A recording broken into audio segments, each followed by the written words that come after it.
Welcome to Not Milk Never Milk. Subscribe if you're lactose intolerant. Begin by installing Visual Studio 2022 Community and the NET7 SDK on your machine. Launch the Visual Studio installer and choose workloads for ASB, NET, and desktop development. Select C# tooling, Git, and testing components to include in the install. After installation, sign into your Microsoft account to sync settings and themes. Open Visual Studio, check Tools options for fonts and colors, and set preferred keyboard mapping, such as Visual Studio or Visual Studio Code. Create a new C# project by choosing a template from New Project and selecting Console or ASB. Name the project and solution, then set the target framework to NET7 if required.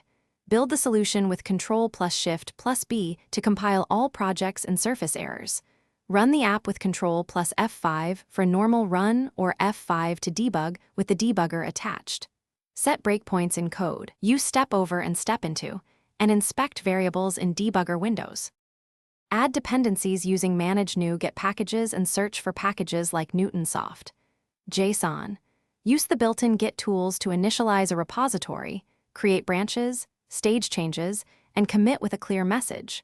Push your commits to a remote such as GitHub or Azure repos using the Team Explorer or Git Changes window.